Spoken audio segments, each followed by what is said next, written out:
France. Je suis en compagnie de Jean-Paul Sauzet, qui est écrivain de nombreux livres.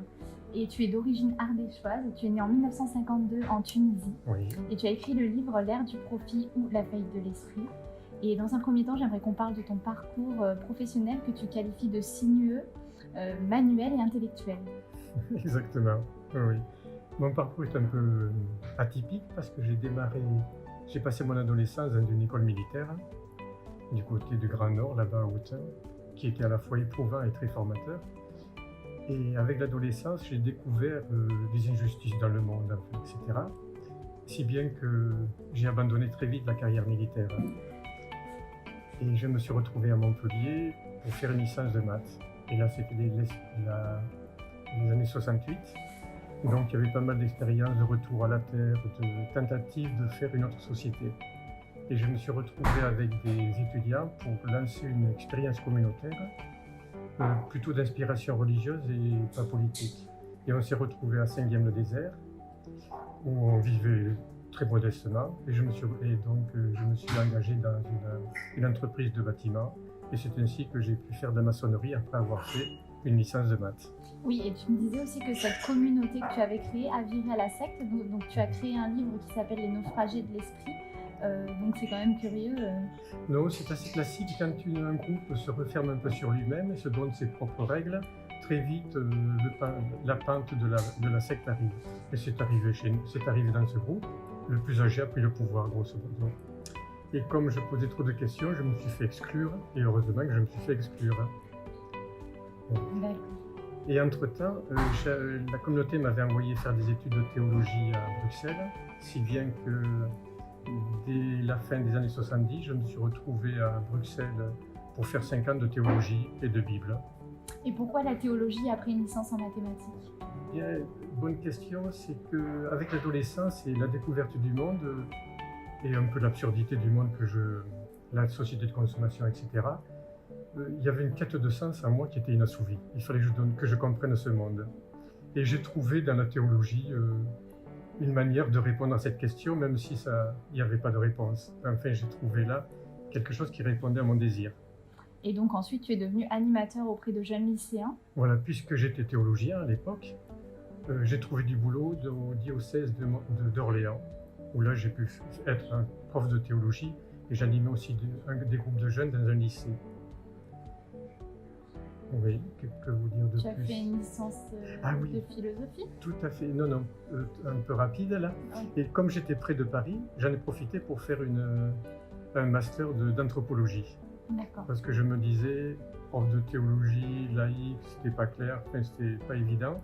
Donc en ayant un master reconnu par l'État d'anthropologie, je pouvais directement rentrer en philosophie, passer le CAPES et devenir prof de philo. Voilà, un métier que tu as exercé pendant 25 ans auprès d'élèves de terminale. Oui, et qui m'a passionné. Oui, j'imagine. Je me suis régalé, oui. Ensuite, on peut parler de tes autres ouvrages aussi que tu as créés. Donc en tant que prof, j'avais quand même, j'avais le temps d'écrire. Et au gré des rencontres et des événements, j'ai pu écrire 2 bouquins. Le premier est lié aux grandes grèves de 2003 contre la retraite. Et là, j'ai eu une prise de conscience politique. Et j'ai fait un bouquin qui tentait de comprendre notre époque. Et le bouquin s'appelait Le marché de dupes, exactement.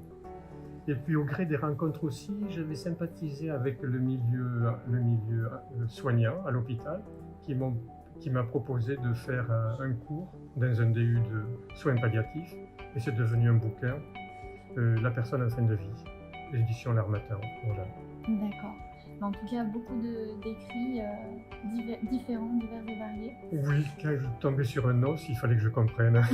D'accord.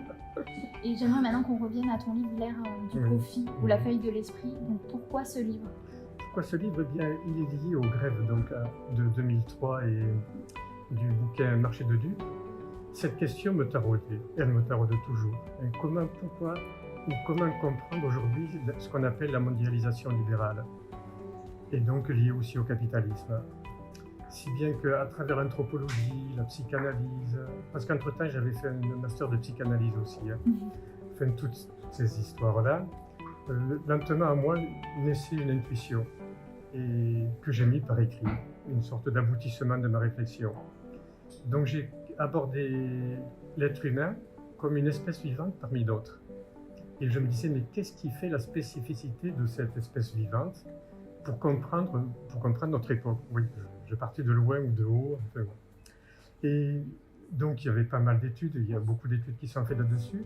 Et donc, une m'a séduit avec la psychanalyse, c'est que le mode d'adaptation spécifique à l'espèce humaine est le langage. Tout à fait. Le chien a une gueule pour déchirer sa proie, l'homme a bien sûr une bouche pour manger, mais il a surtout aussi une bouche pour parler.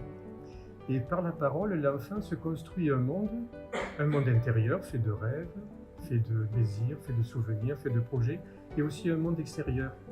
Toutes les choses qui nous entourent reçoivent un nom, et à travers ce nom, elles existent pour nous. Et c'est ainsi qu'il peut grandir, devenir adulte et exercer un métier, etc.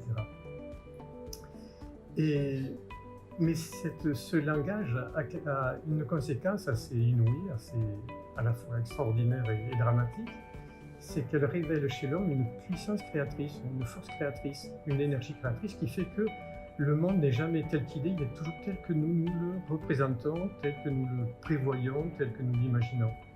Si bien que chez l'homme, l'instinct va se transformer. L'animal trouve sa survie grâce à l'instinct, il trouve une proie, il lui saute dessus, et il est globalement satisfait. Chez l'homme, certes, nous avons besoin de satisfaire nos besoins, mais nous nous faisons une idée, nous rêvons ce que nous désirons. Et alors là, il y a quelque chose qui se bouleverse, c'est-à-dire que quand nous possédons l'objet dont nous rêvons, la possession de l'objet n'est jamais à la hauteur du rêve que nous avons eu. Si bien que le désir sans cesse se renouvelle. C'est une soif insatiable. Exactement, c'est-à-dire qu'il est illimité. Et je pense que c'est ici l'origine même de la violence qui caractérise l'histoire humaine. Comme nous en voulons toujours plus, un jour ou l'autre, nous réduisons l'autre à n'être que l'objet de notre jouissance, et la nature aussi, à n'être que des produits pour répondre à nos besoins. Si bien que les problèmes de l'écologie et les problèmes de société apparaissent avec cette chose-là. C'est-à-dire qu'on pourrait dire que l'homme est à la fois pour lui-même un dieu, mais aussi un loup. C'est-à-dire qu'il est capable du pire et du meilleur selon les institutions dans lesquelles il grandit. Donc c'est comme ça que tu viens au lien du livre vers le Exactement. capitalisme. Voilà. On va me dire, mais c'est un peu loin du capitalisme, tout ça. Non, justement. Non, c'est que parmi toutes les cultures, bon, il y a la culture inuite par exemple, ou la culture des Papous, parmi toutes les cultures, l'Occident a vu naître en son sein une culture très particulière, qui s'est débrouillée pour ne pas mettre de limite à une pulsion. Parce que le problème de cette pulsion qui est sans limite, pour pouvoir survivre, il faut lui mettre des limites, tout simplement. Par exemple, l'agressivité est normale. On voit un animal qui se bat pour sa proie, pour se défendre. Chez l'homme, l'agressivité devient la violence meurtrière. Ainsi, on voit que le droit, par exemple, est fondé sur un interdit, l'interdit de la vengeance. De même, au niveau de la sexualité, le problème, c'est pas de détruire la sexualité, parce que c'est une énergie, une source de plaisir extraordinaire, mais il faut lui mettre des interdits, l'interdit du meurtre, l'interdit de l'inceste et l'interdit du viol. Et la plupart des sociétés donc, ont produit une sagesse qui leur a permis de traverser les siècles et parfois les millénaires. Et la culture occidentale a trouvé un moyen de créer, de façonner une pulsion sans lui mettre des limites. Elle l'a justifiée moralement, elle en a fait une politique en faisant de la liberté un absolu, et elle l'a sacralisée au niveau constitutionnel, au niveau du droit, puisqu'elle en fait un droit inaliénable, naturel et inaliénable. Ça n'a rien d'ailleurs de naturel et inaliénable. Et tu vas me dire, mais alors c'est quoi cette pulsion? Oui. Eh bien, je ne vous le dirai pas, il faudra acheter mon bouquin. On laisse le suspense pour la fin et voilà. En tout cas on va donner en lien, en description, le lien de ton blog et de ta page Facebook où on pourra te contacter pour ce livre parce que tu proposes aussi de l'envoyer par mail à certaines personnes. Gratis aussi, voilà, tout à fait. Très bien, merci pour cette interview Jean-Paul. C'est bon.